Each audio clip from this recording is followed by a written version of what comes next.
in the healing process, it takes a lot of energy, takes a lot of time. Imagine someone taking a knife and slashing you across the face. The wound will heal, but every time you look in the mirror, you're going to see that scar.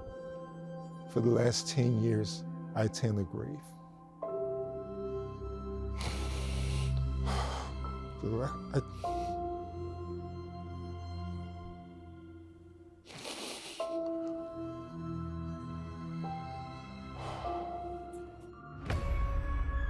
Sandra. 911, what's the address of the emergency? Please, Emanuel Church, there's plenty of people shot down here. Please send somebody right away. Emanuel Church? He's coming, please. So when he got to me, all of a sudden he just stopped. And he said, "Shut up. Did I shoot you yet?" And I said, "No." He said, "I'm not going to. I'm going to leave you here to tell the story."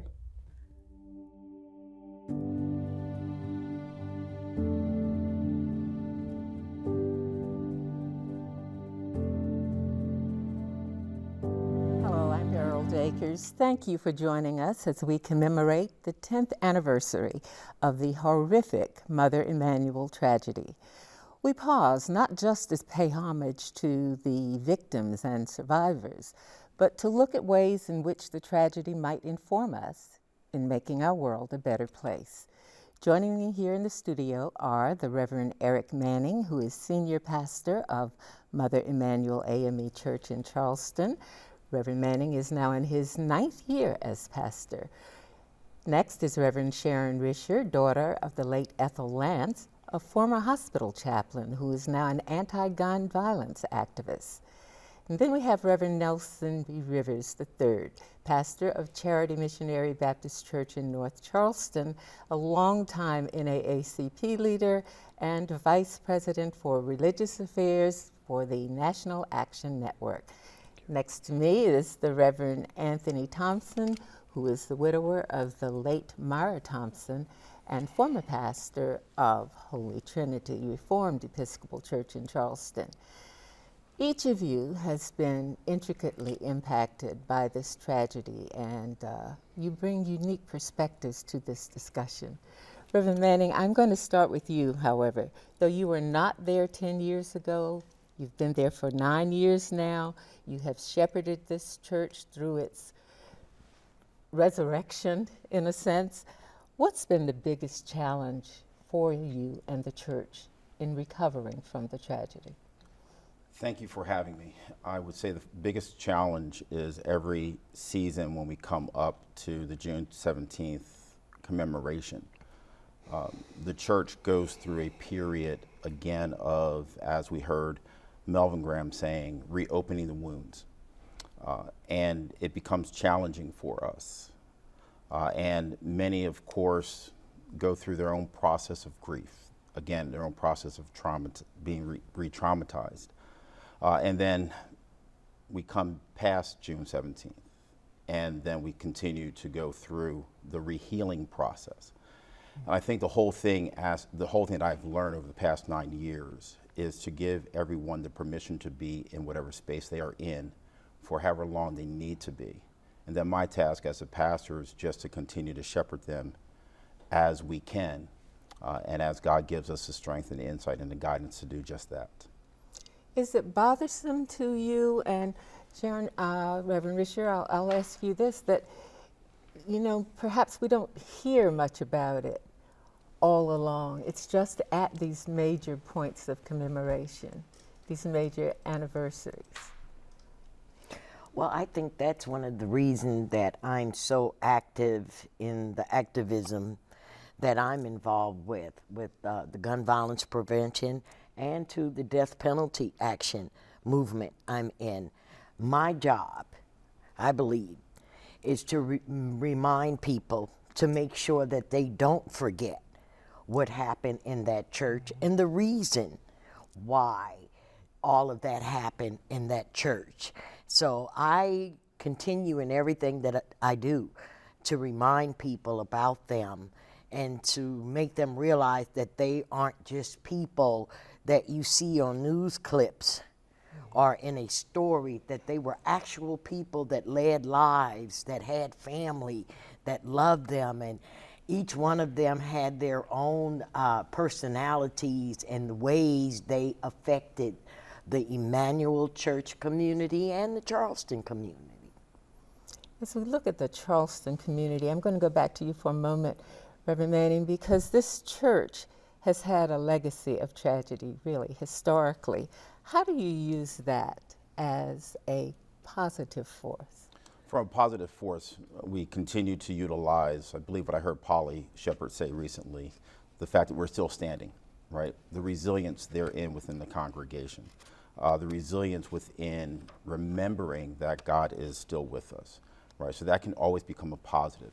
And when you see all of the senseless gun violence activities that take place, and you see still so much hatred that continues to be very much prominent, Emanuel continues to be that light in the pathway of darkness, right? So just to continue to remind people that Mother Emanuel has been in existence now for 207 years, and we're still standing. We're still holding up the torch.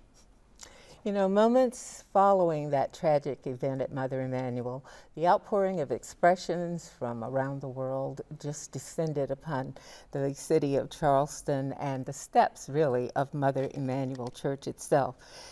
Today, as they continue to share the rich history of the church, efforts are underway to preserve and share many of the tokens that were sent worldwide. My name is Reverend Clemente Pinckney, and where you are is a very special place in Charleston. And it's a very special place because this church and this site, this area, has been tied to the history and life of African Americans since about the early 1800s. We've always had visitors coming to the church, and the tours have always been a part of activities here at the church. But certainly we have more people who have been coming following the tragedy of June 17, 2015.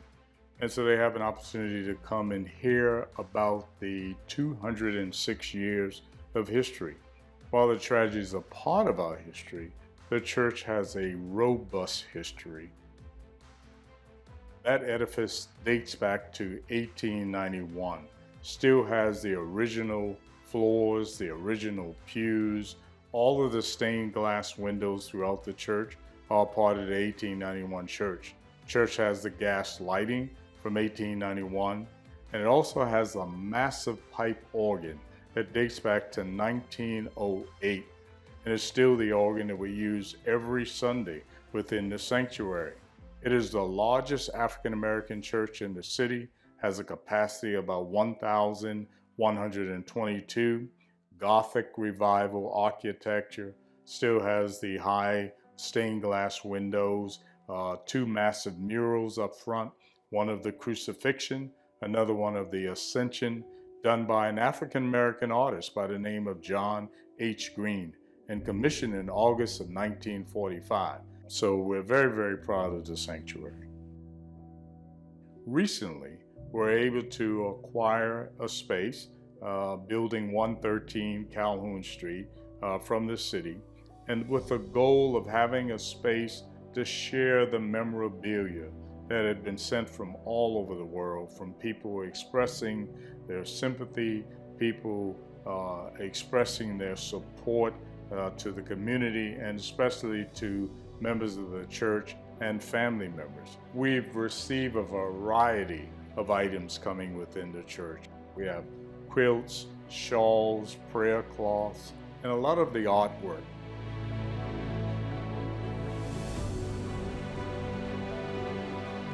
Some of our banners are pretty unique because they were in the space at the church and gave people an opportunity to have expressions, writing signatures, or just words of comfort. And one in particular, so many people left their signatures that we have signatures that are kind of overlapping on top of each other. And it actually created somewhat of a unique artwork. when you look at all the signatures and messages that were left. I think the big goal is certainly to make sure that we remember the names and that we continue to say their names, but it's also an opportunity to send a message about the history of the church as well. And we want to start there to tell stories.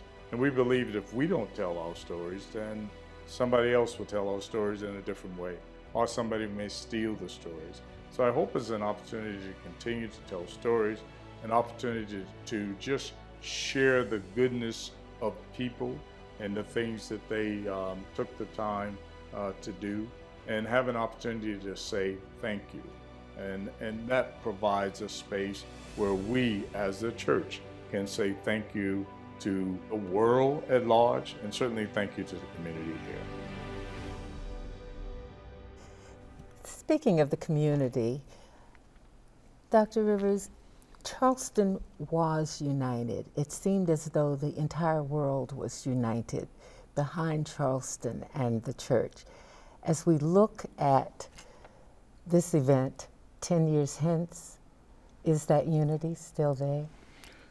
I'm not sure it was there then. I think we were in shock. And the shock was made manifest by the evil that the person brought and expressed throughout and even afterwards. The unity was around trying to build each other up. We had this huge event, the prayer service at TD Arena, that the two mayors of Charleston and North Charleston helped us to put together. But I think the image of the unity is contradicted by the reality of what we deal with now and since. Clemente Pinckney was with us after Walter Scott was killed, and he gave the prayer at the place where Walter lay after he died. A week before the killing, we were together behind Governor Nikki Haley signing the body camera bill, which came from Walter Scott being shot by a police officer. Exactly 1 week later, Clemente was killed. While we were on the Freedom Road tour, and we made a commitment to meet each other when I got back. So the issue of unity has to be defined, because united about what?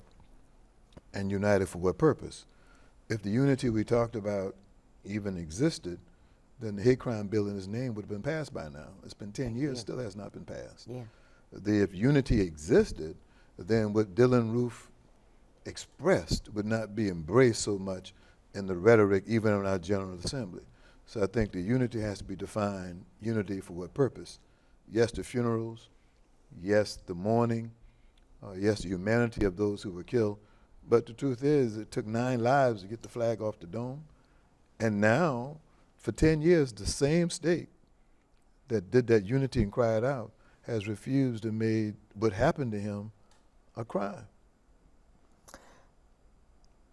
Reverend Thompson, how do family members view this? And I'm just asking you as a representative of, certainly I know there's not a universal feeling among all the family members, but as you look at this, what do you see as the culminating steps toward healing, or are we still far away from that?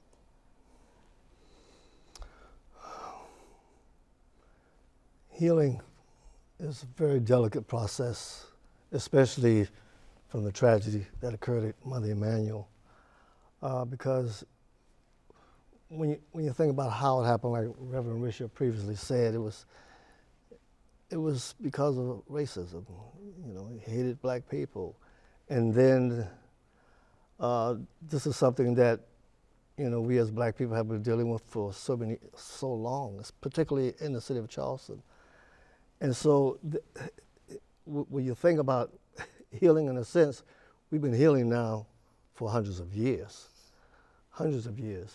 And then this tragedy at Mother Emanuel just put, more damper on the wound, so to speak, made the wound larger. But then when you think about what came out of the tragedy, what I call a divine intervention of God himself, for family members to express their forgiveness. That changed a lot of things. You know, that forgiveness began healing in the city of Charleston. Because for the first time, you know, I'm born and raised in Charleston, went to school in Charleston, worked in Charleston, you know, as an agent, as a pastor, and, you know, I have experienced racism from one end to the other. And in doing so, to see what happened after the Emanuel tragedy, I saw a change. I'm going to explore that issue, particularly of forgiveness, again in just a moment. But first, let's look at this. As family members of the victims lost during the church shooting took on the very heavy mantle of ensuring that the voices of their loved ones will continue to be heard. Every year I write a memoriam for my sister. And I remember one year I wrote these words: I died because someone told a lie. I died because someone told a lie. I died because someone repeated the lie. I died because someone believed the lie. I died because someone acted on the lie that my life does not matter. I live on the breath and the wings of those who refuse to repeat the lie and believe the lie that my life does not matter. My family was thrust into the spotlight, and in light of our feelings for Cynthia and our love for Cynthia, we weren't going to simply fall into the background and be quiet. She needed a voice. She needed someone to speak up for her. Cynthia was executed in the most brutal fashion. Her voice was taken. She's no longer with us. Cynthia was an exceptional person in that I didn't know my sister until she died. And when I say that, I say it in reference to the work that she was doing in the community and the things that she was doing to help other people. So when Cynthia passed away, people came and started telling stories. Let me tell you how Cynthia helped me. Let me tell you what Cynthia did for me. I still run into people who say, I knew your sister. Let me tell you what she did for me or how she affected my life. People needed to know who Cynthia was. She wasn't just a victim of a crime, of a hate crime. The list of people that she has helped and the things that she has done in the community is what her legacy is about. Not so much Cynthia, but the work that she did. I was driving back from Charleston to Charlotte to get a change of clothes for a longer stay. So I missed the bond hearing, and I was listening to it on CNN satellite radio, and I nearly wrecked a car because at that time it was literally 2 days after the shooting, and Dylan Ruth was being presented to the public during this bond hearing, and family members of others said they forgave him. Cynthia was still in the morgue at the time. And I just felt that we needed to create what I call healthy tension, asking tough questions, unpeeling the onion. It was difficult, right? Because Cynthia and 8 others were killed that night. 5 others were terrorized. And Cynthia would have said that the attack was against a race of people. The only thing that mattered that night was that they were there and that they were Black. And the attack of African Americans throughout history was similar to what they experienced that night. Charleston past became his present. And instead of forgiving Dylan Ruth, we needed to pause and ask ourselves some tough questions during that time and still thereafter. Maybe if we had had some healthy conversations, healthy tension then, the shooting in Buffalo 6 years later after Charleston, similar circumstances, 10 people killed in a Black grocery store in a Black neighborhood by the white nationalists who even had the name of Dylan Ruth inscribed on his gun. So we needed to create an environment where we can have these conversations, talk about our history, and ask some tough questions. When you look at the history of Emanuel in the South, this is just a repeat of what's happened in the past. The lie is what caused Cynthia to lose her life. So Malcolm wants healthy tension. I want us to stop the lie. Let's stop the lie. Let's kill the lie, because the lie is what's killing people and what killed my sister. Death is horrible. Mass shootings are horrible. And maybe if it's horrible enough, you'll do something about it. The way forward is my allowing the reader to walk in my footsteps from the day I found out that Cynthia was involved in the shooting and the experience I had along the way.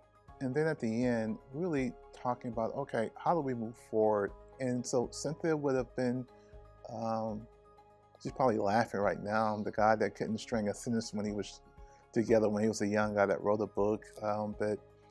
And now that book is placed in the library that bears her name. And so it's just a matter of leaving a legacy for my grandkids and my nieces and my nephews and other family members so they can hear from our perspective what happened to Aunt Cynthia, what happened to our sister, and to put our footprint on her Charleston story. For the last 10 years, I attend a grave.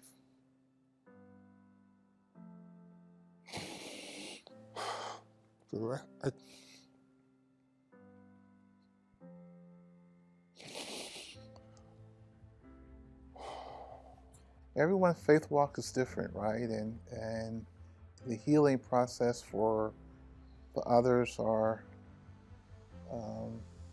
take different routes. Healing with grace means, for me, accepting what happened. I don't understand why. But what I do understand is the grace that followed afterwards. How much money would we have to pay to get a library named after our sister? How much money would it cost us to have all the accolades that's been given to her, scholarships? These are things that we could not have purchased for her in life. But in death, Cynthia will be remembered long after we're gone, long after our children are gone. When they Google her name, when they look in books and talk about the Charleston massacre, her name will be there.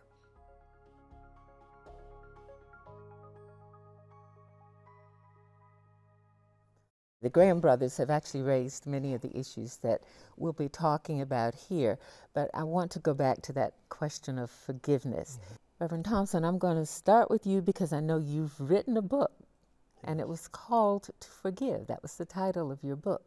But you've also talked about the dis-ease of forgiveness. Mm-hmm. So what does this forgiveness mean? Is it that easy to come by? You just open your mouth and say, I forgive? Well, forgiveness is not easy for anyone. It wasn't easy for me. After 48 hours after the tragedy, a lot of people thought, they wondered, how could you do that? And I didn't do it by myself. It was a God-driven thing to forgive Dylan. And once I did that, I discovered the peace that you receive from forgiving. In other words, the forgiveness is not for the person who did you wrong or the person who committed the crime, or not even for Dylan. It was for me to be released from him, for me to receive the peace I need, to be released from the anger and the hate that I felt, so that I can move forward in my life. And that's exactly what happened. And that's where the book Called to Forgive come in, because I experienced such a peace that I thought I had prior to all this happening.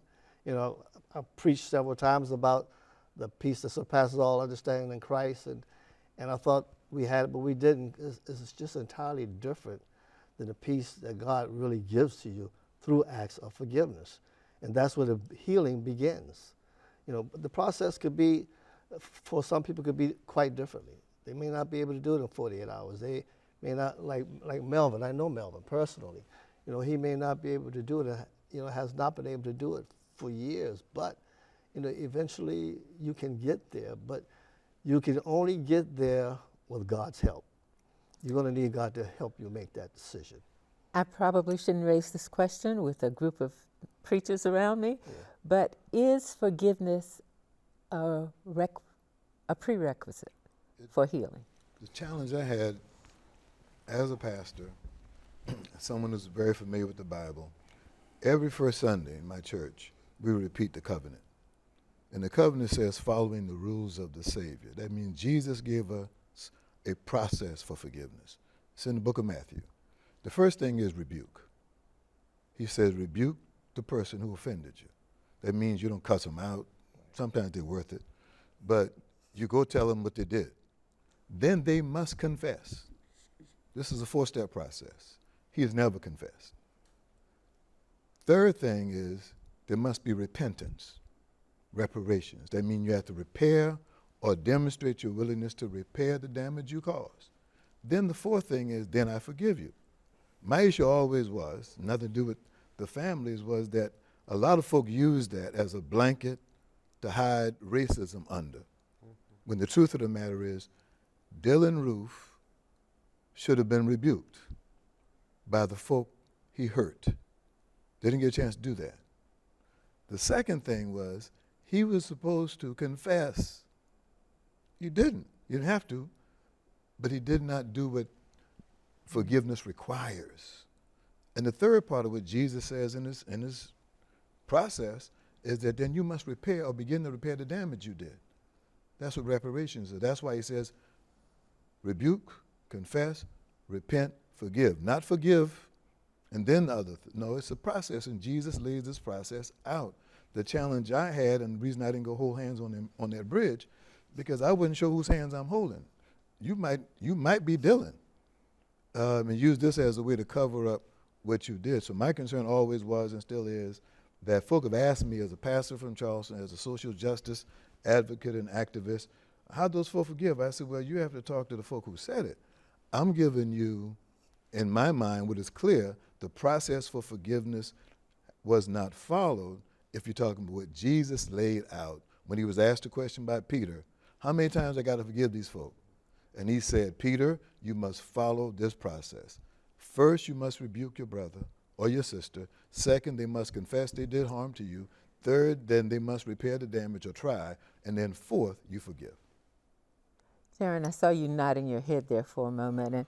And one of the questions I want to ask you is, you mentioned in the beginning that you are against the death penalty, which seems incongruous with what has happened in your life.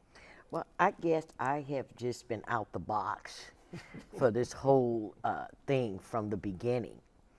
I was not one of the ones who was able to forgive 48 hours later. It actually took me almost 2 years to be able to say publicly and to know within myself that forgiveness was what I needed for me. I felt like Black people have been the precipitants of forgiveness. And our European and white brothers and sisters have always been able to latch onto that, to have some peace of mind that the way they treated us was okay because we were always so forgiving. Mm-hmm. We continue to follow that pattern today and forgiving our oppressors that continue to oppress us.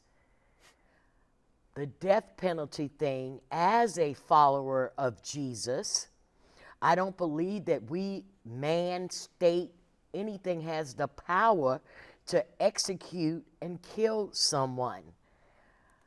What came out of this tragedy is my willingness, my ableness to be able to look at having mercy and giving mercy in a different way.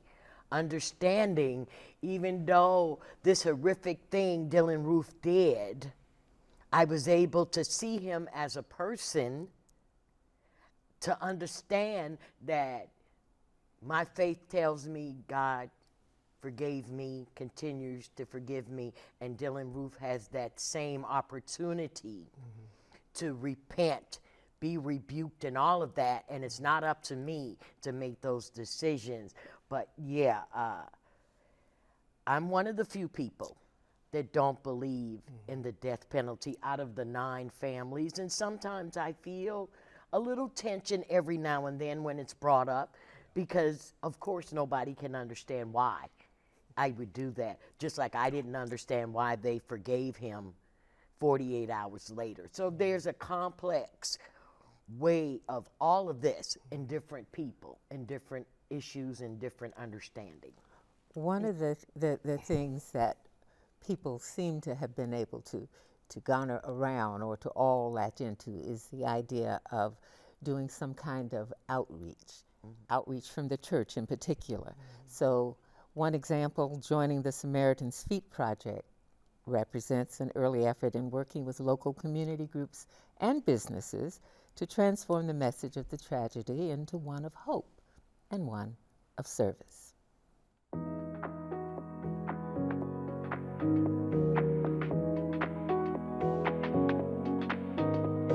The Samaritan's Feet Project is an awesome program sponsored by Coca-Cola. They come in and they bring tennis shoes for young, old, all ages, and they just sit with the individual and talk to them and let them know how special they are, and that they hope they enjoy having the shoes and the socks that are being given to them. We have done the program for at least 7 years. We stopped because of COVID, because we had started going into the elementary schools in the Charleston area. And when COVID started, we had to stop the program, but we are now starting it again, and in hopes that it will be a continued part of the commemoration. This started with the first commemoration that we had for the Emanuel AME victims.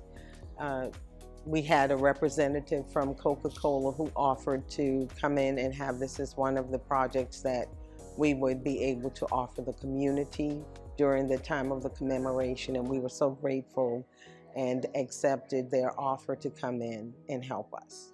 It represents some of the qualities from the Emanuel AME victims. They were givers. They shared what they had with the community. And so when we were offered an opportunity to do this, we felt like it would be a good representation of the Emanuel AME victims. Reverend Manning, that's just one example of some of the outreach efforts that the church has put forward. I noticed you were trying to get in on that forgiveness question, though. Well, I mean, realistically, and I respect everyone's response to forgiveness, and I think that realistically articulates the difference therein. And I always remind folks that it was Nadine's response that changed the tenure of the bond hearing, that changed the tenure, as Reverend Nelson said, almost gave people an opportunity as a way out, right? But then at the same token, it allowed that tension that Malcolm refers to, that healthy tension, to kind of just fizzle out. And the bad part about it, I remember what Reverend Joe Darby said, was it just a kumbaya moment, or was it really a sustaining change? And it wasn't a sustaining change, because here we are almost 10 years later, and there's still not a hate crime legislation in the state of South Carolina. There's still the Charleston quote-unquote loophole that is still open. And we're still trying to figure out how are we to realistically show grace and mercy in this day and age when it seems like, when we are deporting people on a regular basis. If you begin to understand, as I have in recent months, because it has taken me almost 8.5 years to come to a conclusion with forgiveness. And unlike Reverend Rivers, I don't need someone to repent. Jesus on the cross said, "Father, forgive them, for they know not what they do." You have to remember, on that cross, Peter didn't have an opportunity to say to him, Jesus, forgive me for denying you. Judas did not have an opportunity to say, Jesus, forgive me for betraying you. The crowd did not have an opportunity to say, Jesus, forgive us for turning our backs on you. But Jesus first then said, forgive them. So I have learned over these 8.5 years or so since I've been serving Mother Emanuel to basically release it, to pick up the mantle of forgiveness as Christ would have us to forgive. Granted, it has taken this time for me to get to that point. And there are others who will still continue to have that discussion. And I'm completely fine with that because we still have to give people the opportunity and the permission to be in whatever space they're going to be in and to love them. And as Reverend Richard just shared a few moments ago, to extend that same level of grace that God extended to us. So there is a lot to unpackage, right? But I just wanted to quickly hit on those key points because I think it's very important to remember if it was not for the Spirit of God on that bond hearing, right? Some people said, well, Charleston did not burn. Charleston was on the brink of burning. And I think we must remember that and then pay tribute and homage to who it was who led us through it. And I would say, just to make sure everyone's clear, as Reverend Thompson, I think, shared as well, the Spirit of God impressed on that particular day. One of the things that many of the family members are adamant about is the fact that we do have to remember, that we do have to make sure that the tragedy is never forgotten, that it's unveiled in all its ugliness as well as whatever redemptive powers it may have. And so Rose Simmons, who is the daughter of the Reverend Daniel Simmons, has recently poured all of her energies into creating very visible and lasting memorials to her father. Among them, a recently produced film. Let's take a look.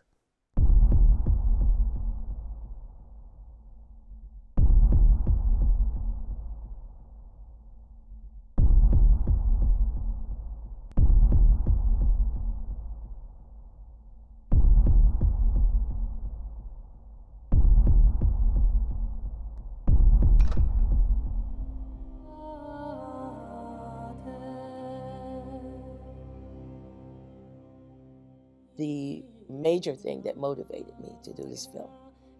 I need to let the world know who my father was. I want to let the world know how he died, how he suffered, but yet how he fought to live. The film is entitled One Last Breath because he was the last person to actually lose his life that night.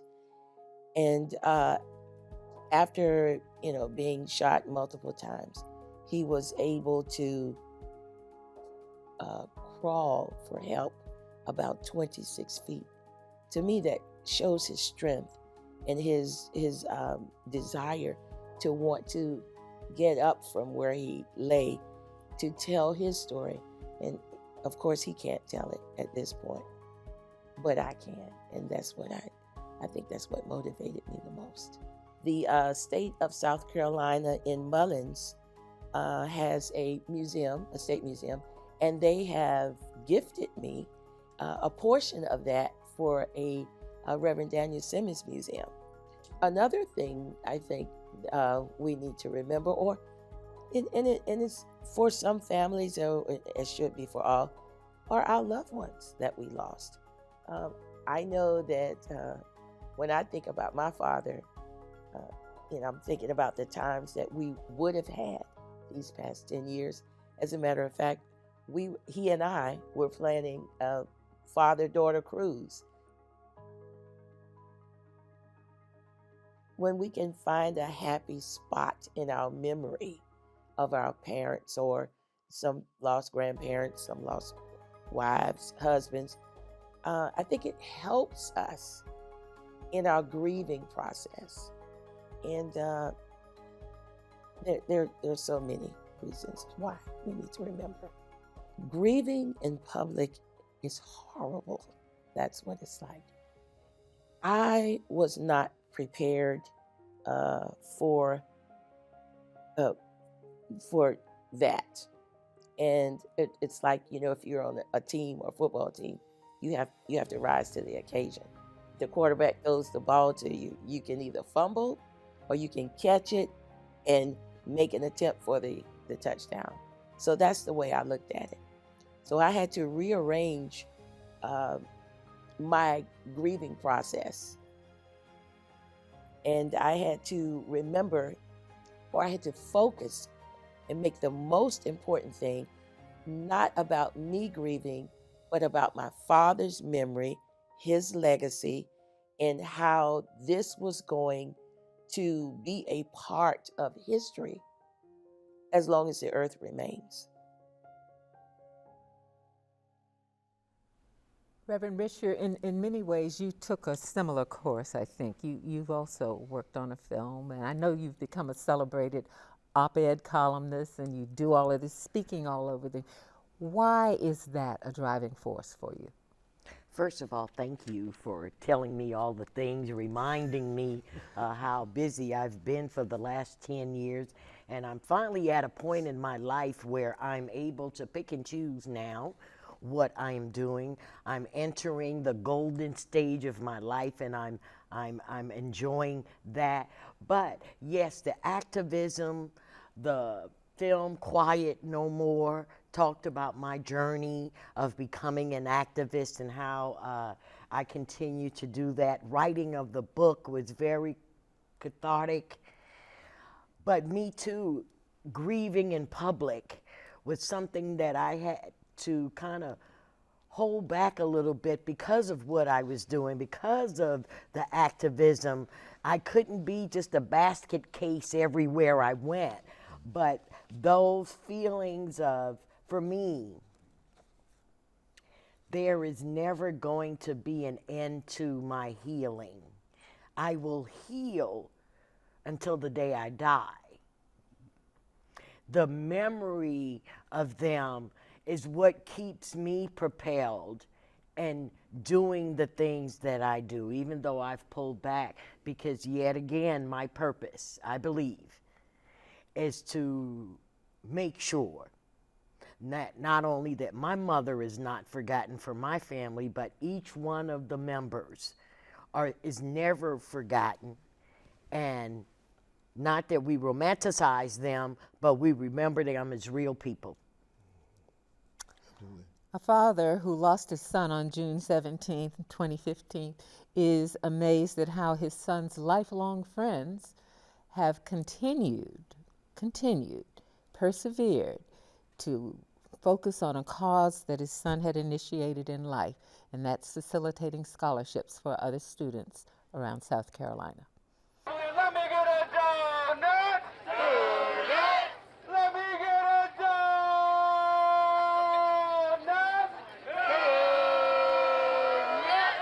Yeah, y'all left this morning. Let's go! 3, 2, 1!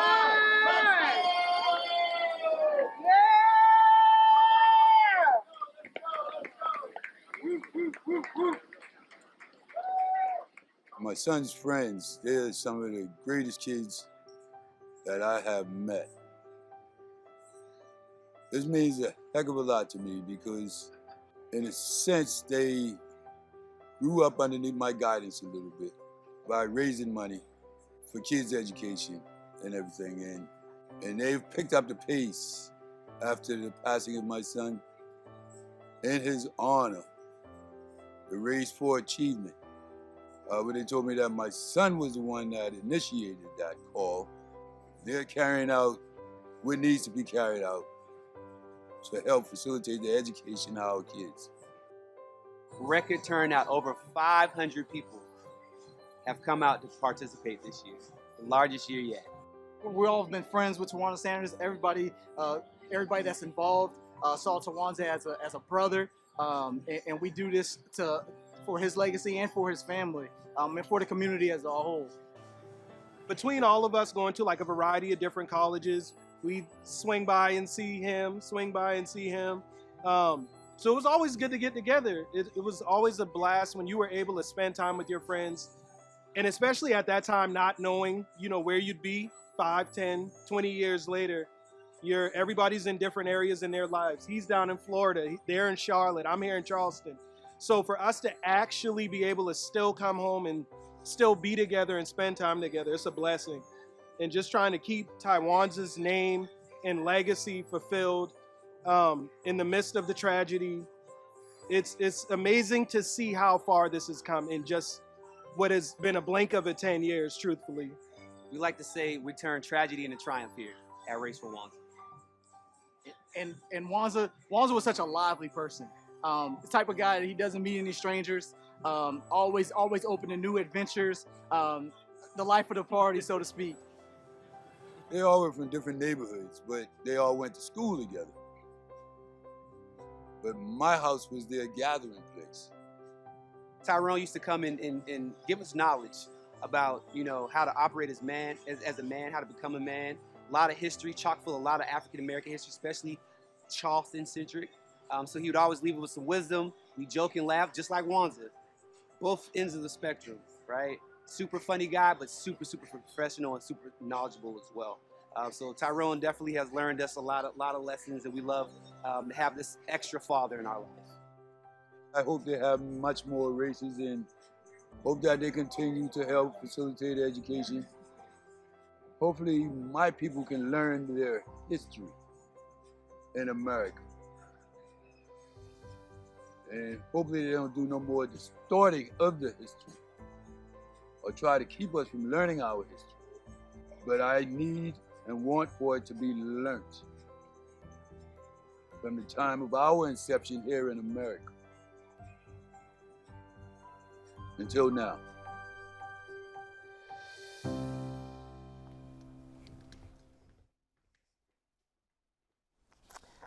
Wow, looking at that continuation, all of our talk has been revolved around what we think happened that night and the messages that we got. I'm going to take an executive privilege here for a moment and listen to a survivor speak. Let's listen to Polly Shepard. That's right. My name is Polly Shepard.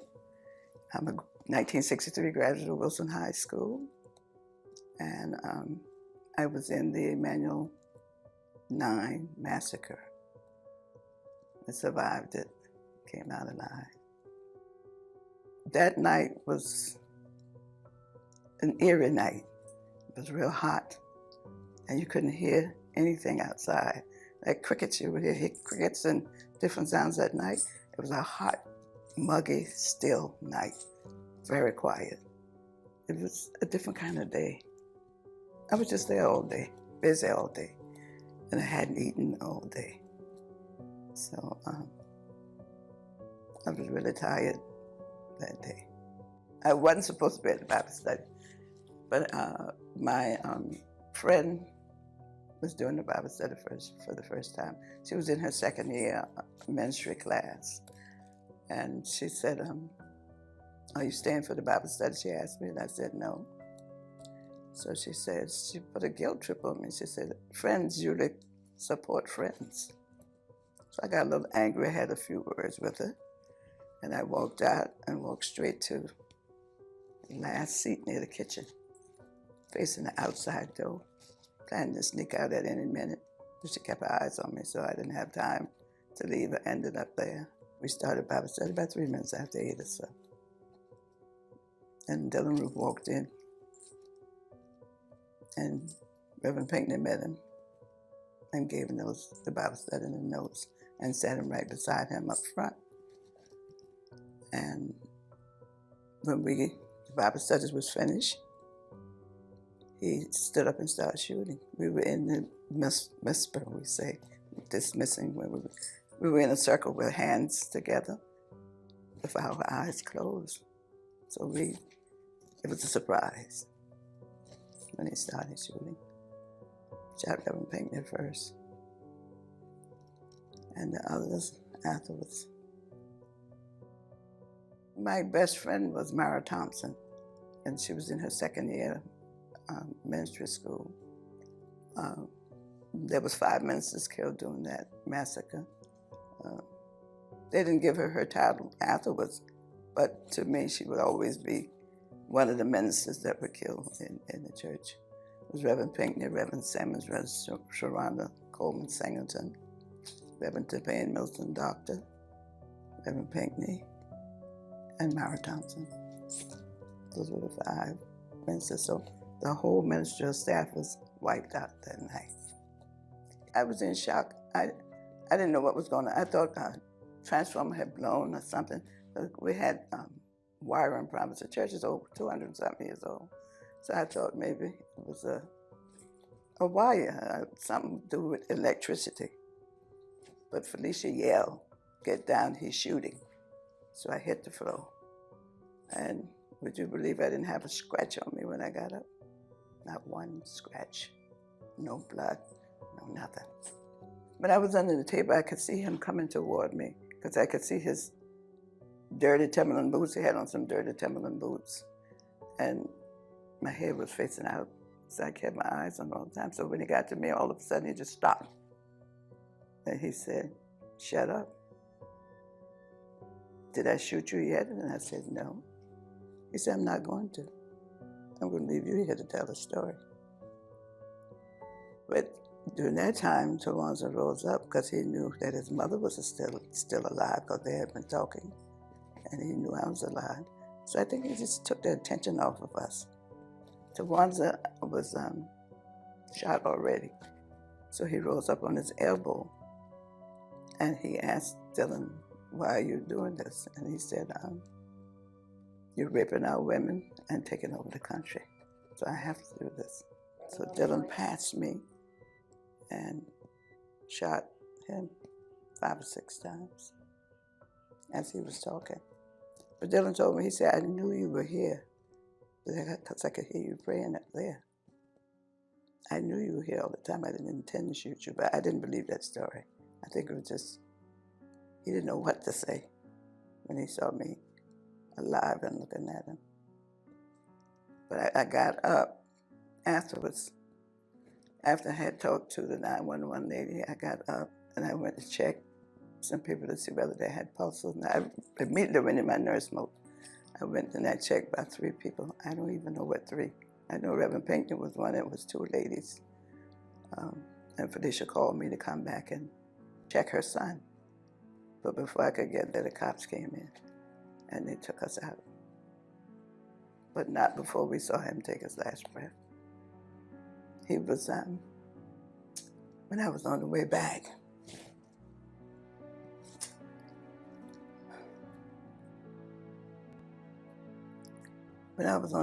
I could see his body like he was swimming across the floor. And he kept calling for his Aunt Susie, Aunt Susie. So when he reached her, his hand was in her hair. And that's when he took his last breath. So his mother said, "Miss Polly, he's gone." And he was gone. I know God has a purpose in everything. So I'm left here to tell the story. Like I say, he figured I would be telling his story, but I'm telling the story how good God is. And he does things in his own time. And I was wondering too why so many people had to die and I was left. So I would tell people when they asked me the question, I said I had too much baggage. He had to do some more work on me because I wasn't quite right to go where he is yet. I've forgiven him. Mm-hmm. But that doesn't mean I don't think about it and get angry sometimes. That's the way the process works. It's just not a permanent thing. You forgive one day and the next day you might be mad as hell, you know? Yeah. Sometimes I see when he's getting all this attention, I get very angry, but I have to always pray on it. And I come back to normal if I can help somebody else deal with this type of massacre. I think just seeing me alive, walking, and looking pretty good, I think it would give them hope that you can go on. After a tragedy, you can go on. In the few moments that we have remaining, I want to first thank you all for joining us here tonight, but give you the opportunity to just very briefly tell me, where do we go to from here in our quest to continue healing with grace? Polly Shepard is a friend, one of the gifts of the killing. We became friends. I know her story is coming out. That'll be a gift because she has a great perspective. Where we go from here? Polly Shepard spoke to the General Assembly, asked them to pass the hate crime bill. They still haven't done it. So if they want to close the gap between what they say and what they do, pass the bill. Where do we go from here? We understand that we are our brothers and sisters' keepers, and everything we could do to help them thrive, help them to understand the history, that's what we must do. We must continue on this, having conversations, but more so than conversations, we need to do actions. And it doesn't have to be in a group. You can individually. You know, God has given us all gifts, and our gifts became very evident at this time of this tragedy, whereas no matter what happened to us in the past or what happened to us, the family members in that tragedy, you know, He's given us the ability through acts of forgiveness to continue to move forward in our lives. And we need to take advantage of that and not get concerned too much about the rhetoric about, you know, what's going on in the House, the White House, or whatever, because there's only one person in control who's sovereign, and that's God Almighty. The benediction, Reverend Manning. So as Polly has already graciously articulated, we must continue to stand, right? We must continue to persevere. We must continue to show resilience. Going right back as well to what Melvin said, we must do our best to continue to tell the truth and to stop the lies. And as we all would agree, to remember the Emanuel 9, and the Mother Emanuel Memorial Foundation will do just that. So we are grateful. Thank you all for participating. Thank you for watching, and never forget the Mother Emanuel Massacre. Good night.